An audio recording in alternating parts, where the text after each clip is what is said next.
బాలాంబికేశ వైద్యేశ భవరోగహరేతివా. ఓం నమ శివాయ. సహజసిద్ధంగా చాలామంది నిమ్మకాయలు, మిరపకాయ ఇంటి గుమ్మానికి కడుతూ ఉంటారు. ఎందుకు ఇవన్నీ కూడా ఎందుకు కడుతున్నామంటే, సహజసిద్ధంగా ఒక గృహం కట్టేటప్పుడు కూడాను దిష్టి దోషం పోవడానికి ఒక వికృతాకారమైనటువంటి బొమ్మను కూడా తయారు చేసి బయట పెడతాం. నరఘోషకు, నరదృష్టికి నరరాళ్ళు కూడా పగులుతాయని కదా శాస్త్రం. అందుచేత నరదృష్టి నివారణకు ఈ నిమ్మకాయలు అలాగే ఎండుమిరపకాయలు సహకరిస్తాయన్నమాట. అంతేకాకుండా మనిషికి దిష్టి సోకినప్పుడు తెలియకుండా ఒళ్ళు నొప్పులు వస్తుంది, జ్వరం రావచ్చు, మానసికంగా టెన్షన్కి గురవుతారు. ఈ దిష్టి దోష ప్రభావం నుంచి బయటపడాలంటే నిమ్మకాయ బాగా సహకరిస్తుంది. ఒక వ్యక్తికి ఒళ్ళంతా నొప్పులు ఉన్నప్పుడు నుంచోబెట్టి పైనుంచి కింద వరకు నిమ్మకాయని 21 సార్లు తిప్పుతూ మరలా వెనక నుంచి ముందుకి 21 సార్లు తిప్పి 4 బజార్ల కూడల్లో కనుక కొట్టినట్లయితే అతని ఒళ్ళు నొప్పులన్నీ తగ్గిపోతాయి. అది కేవలం నరదృష్టి ప్రభావం వలన జరిగిన ప్రక్రియ అన్నమాట. అలాగే మనం ఏదైనా ప్రయాణం చేసేటప్పుడు జేబులో నిమ్మకాయ పెట్టుకొని ప్రయాణం చేస్తే ఎటువంటి ఉపద్రవాలు లేకుండా చక్కగా గమ్యాన్ని చేరటానికి ఆస్కారం ఉంది. మనం కారు మీద పోతున్నాం, హడావిడి తత్వం లేకుండా డ్రైవరు చక్కగా కారుని నడుపుతాడనమాట.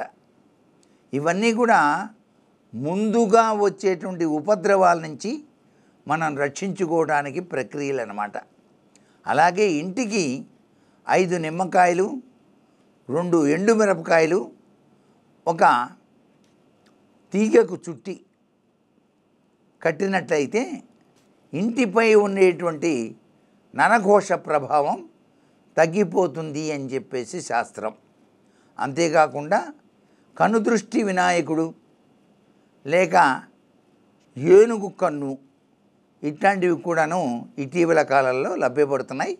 వాటిని కూడాను పెట్టి ఈ నిమ్మకాయ, ఎండుమిరపకాయలు కనుక తగిలించినట్లయితే మనకి వచ్చేటువంటి ఆదాయంలో బ్రేక్ పడకుండా, నరఘోష లేకుండా చక్కగా సాఫీగా జీవితం కొనసాగడానికి ఆస్కారాన్ని ఇస్తాయి నిమ్మకాయలు, ఎండుమిరపకాయ అని.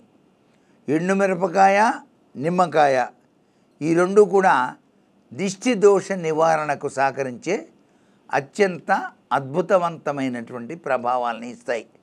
అంతేకాకుండా ఉదయాన్నే ఒక చిన్న గ్లాసు తీసుకొని దాంట్లో కొద్దిగా నీళ్లు పోసి ఆ నీటిలో నిమ్మకాయ రసం పిండి కొద్దిగా తేనె వేసి తాగితే శారీరక దారుఢ్యం, ఎసిడిటీ ప్రాబ్లం ఇవన్నీ కూడా చక్కగా ఉంటాయి.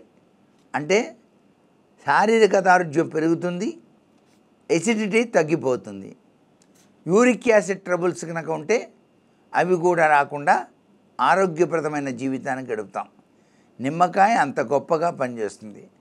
సహసిద్ధంగా దేవీ నవరాత్రుల్లో నిమ్మకాయల దండను కాళికాదేవి అమ్మవారికి దండగా గుచ్చి వేసేటువంటి సంప్రదాయం ఉంది. గ్రామ దేవతలను దర్శించినప్పుడు కూడా ఆ గ్రామ దేవతలకు నిమ్మకాయల దండ వేసేటువంటి సంప్రదాయం ఉంది.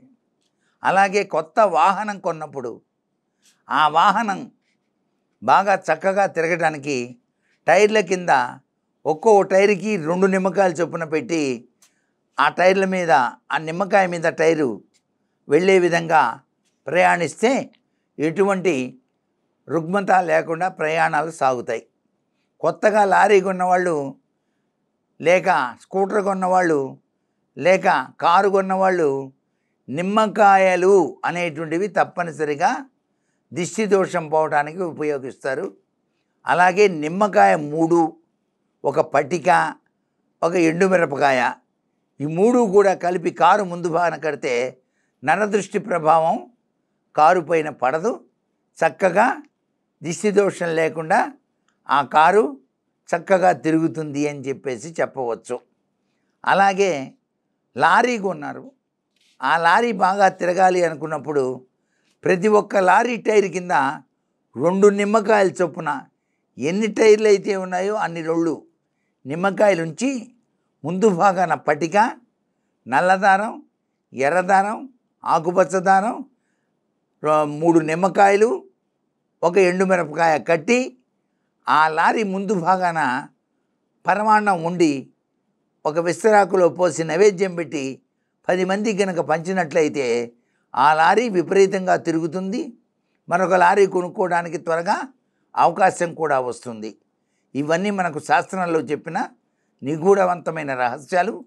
వీటిని మనం పాటించి జీవన భృతిలో అభివృద్ధి పదంలోకి పయనించడానికి కృషి చేద్దామా మరి?